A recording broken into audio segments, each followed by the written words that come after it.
Hi, everyone. Welcome to Spill the Tea Radio, where we interview awesome singers, songwriters, and those who influence their lives. Spill the Tea Radio explores the journey, creativity, and inspiration behind the songs.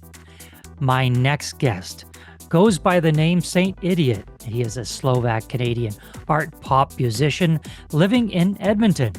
While he is often writing his way through all that can come up with one's risks, feeling deeply in an often unfeeling world, doubt, grief, desolation, his music has been described as reverent, downright ecstatic, and a music of surprises.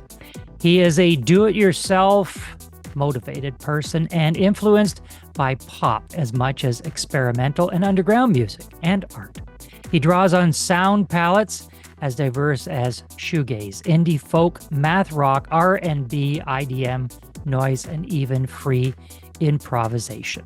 So, let's spill the tea with Tomash Andel, aka Saint Idiot. Welcome, Thomas. Well, hello. How are you? I'm well, and thanks for joining us. And so much to talk about just in your introduction before we get to all the other stuff that we want to cover today. First of all, people will always want to know why you came up with the AKA, also known as Saint Idiot. Um, some people may say, well, that's not very self-complimentary, Tomash, but you go ahead and explain to us why you came up with that.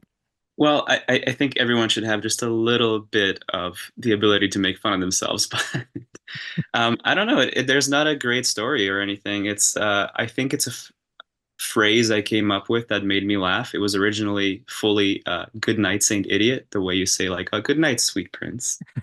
I don't know. It's absurdist. It makes no sense at all, but it stuck around. I thought it was kind of funny, and yeah, I'm still Saint Idiot. Well, it I worked. kind of yeah, I It guess I don't know. People seem to like it or hate it. It's kind of divisive. it works on your social media handles because not too many people have that handle, so no fear of being duplicated That's uh, true. That is i- true. in that area. You in the intro we talked about some different styles of music: shoegaze, indie folk, math rock, R&B, IDM, noise. I'm familiar with a few of them, but a couple of them are new to me, Thomas. So please help us understand. The first one, shoegaze. I have no idea what that is. Well, shoegaze, I think generally refers to like you got kind of a mid quarter note tempo rock band with like big guitars with big reverb and delay tails, and it's just lots of effects, phaser. I don't know. It's they call it shoegaze because you're all the musicians on stage are looking at their shoes, which by which they mean their pedal board because it's pedal board heavy music. Okay, got that one. Indie folk, good. Math rock. I have never heard of math rock. Really? Okay. Math rock is prog rock's modern cousin that is popular Right. with indie leaning people with Telecasters. So it's a very bright sort of sound, very happy usually, but lots of odd time signatures and like musical virtuosity. I'm interested to understand what your idea of free improvisation is. What do you do that yourself? Is it more prevalent when you get on stage or when you're jamming just to do the improv?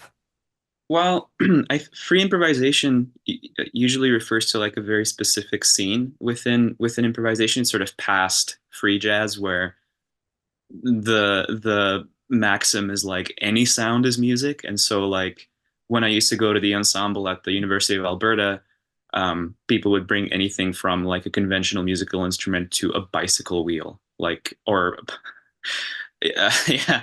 One time a friend of mine actually went into the river valley before one of our classes and just grabbed like junk from the bush and then played it. So like yeah, it's an interesting subculture. Now, I noticed we haven't seen your sound engineer crawl across the screen yet. Is Moss in the room with you? I've closed the door. I didn't want to share splits on this interview, so Because Moss, it can be very vocal. I understand. Yeah, yeah, yeah. Well, as a creative director, she does tend to veto pretty much all of my decisions. As But you know many of what? It's made me a stronger artist, so I guess I have to, yeah, that's fine with me. So you come from a slightly musical family. I know that your sister went through music with the saxophone, and your brother was a bass player. He gave that up. Where did your musical influences come from? Because it sounds like at least your brother and your sister picked it up as well. They both did for a little bit, yeah. I mean, my sister more so than my brother, maybe, but I didn't really. I mean, my mom played piano as well, but that was for a few years of her life. Like, there isn't really much of a musical background in my family. Maybe a little bit more in with like my uncles and stuff, but I don't know. My dad used to bring back. So when I lived back in Slovakia, my dad worked across the border in Vienna. And since he was gone a lot of the time, he would kind of come back with gifts just to, just to make it a little nicer and warmer. So he brought back a lot of CDs. Um, so we had a full CD shelf of, like classic rock. I remember listening to Bryan Adams as one of the first things I ever like have a memory of. Um, yeah. And then we had a piano in the living room. And apparently one day I was just, messing around with the keys and it sounded vaguely musical. And they thought that may as well pay for some lessons and see it through and see what happens. And here we are. Not that I not that I play piano still, but here we are. So where did you learn to, or how did you learn to write music? As a drummer, You're we don't see a lot of drummers as the singer-songwriters of bands. Of course, we have Phil Collins as a singer-songwriter. Dave Grohl is a singer-songwriter. Uh, but it seems to be a rarity, at least in my world, that the drummer is the singer-songwriter. So how did you learn how to write music and what inspires you as a drummer to do that? well, you know what? When you first started on that question, I'm like, I have no idea. But then it dawned on me, it's Neil Peart. It's Oh, Neil because, Peart. Oh, from Rush. well, Yeah. I mean, I grew up as a massive prog rock fan. I mean, I still Yeah. am. So, I mean, that makes he doesn't sing, but he did write, I think, like 80% of the lyrics, if I'm right. A lot of them anyway. Well, So, it'll give somebody something to Google on the show yeah, to true. Yeah. find out. Well, I'll tell you, you probably could not find a finer influencer than Neil Peart from Rush. Certainly an incredible drummer that we will sorely miss Totally. with his passing. Artificial intelligence is making its way into our life in many, many ways, and we're starting to see it infiltrate into music as well. You're a techie kind of guy, and you work in that sound engineering world and writing world. Does AI have a place in music? And if it does, where should it stay? I don't love AI. I'm starting to make some peace with the idea that it's a generative tool, especially in writing. I mean, I've used it to like, hey Chat GPT, can you give me 100 related words to this? Hey Chat Mhm. GPT, can you give me 20 synonyms for this? And that's great. It's a little more intelligent than Google or like, dictionary.com or whatever. But I don't love the idea of people making entire pieces of writing with it or making music with it. I don't yet see where it would fit in my music writing process. Um, I mean, I've seen it do cool things like you feed it 20 seconds of a song and say complete this song, and then it's like kind of wild what it does. Like I have to say it's cool, but I don't think I don't know. I think like there's an amusement slash entertainment factor to that, but as a creative tool, I'm not sure yet. I'm open. I mean, I'm open because it seems like it's here. Well, I think in the music, as music has evolved over the centuries, technology has come along and helped in ways that have enhanced music, and in some ways, maybe a little drawback, like streaming platforms have taken away a lot of revenue from uh, from artists. But I guess it's one of those things that you just need to deal with. If you're not on a streaming platform, then your music probably doesn't get heard as much. So, yeah, it's interesting. AI is evolving, and we'll see where it goes. I mean, here's my fear, David. It's like I remember a couple of years ago, I don't know what his name is, but the CEO of Spotify said something really strange. He said something like, in order to be competitive as a musician, you have to put out this many singles per year. And when you pair it with AI, are we really going to a place where it's like musicians now feel obliged, or like they have to, spit out sort of derivative stuff, like with the help of AI to even just stay relevant? Well, I guess forfortunately or unfortunately, still the bulk of the money is going to come from giggings, or having your music used in other areas, like gaming or in music or in videos or in commercials. But one way or the other, we have to get you out more so you can people can hear your music. Let's get into one of the songs that Tomash wrote. The vocal takes on this track. The vocal takes on this track are the same takes that were recorded line by line as the song was being composed.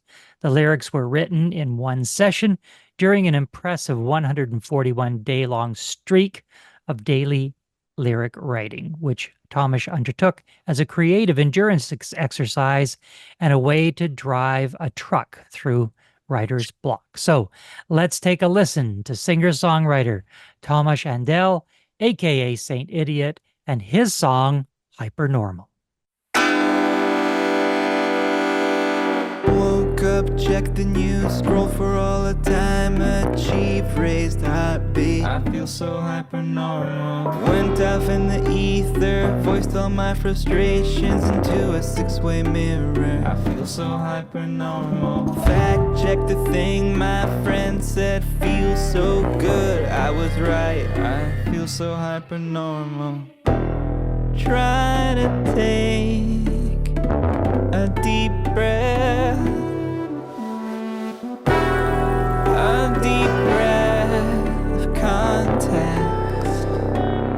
Yeah, I'm available. What you need, I'm on the go. Please respond. Oh no, vertigo. Flashed my colors to the door guard. Thumbs up, got past the riot of the week. Get high all the time, feels alright till the bottom falls out. What else can I do? I feel so hypernormal. Just trying to manage since no one can imagine another way to be. Try to take a deep breath, a deep breath of context. Try to take a deep breath, a deep breath of context.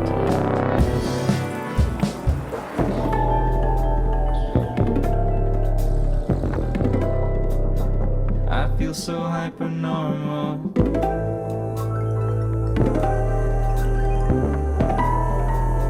I feel so hypernormal.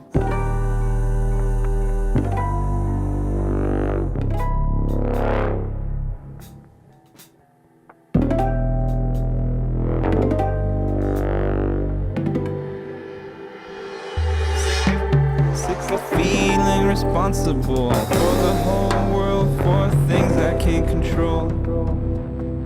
Open my heart, what in this economy? Can't I just care about you? Can't I just care about you? Can't I just care about you?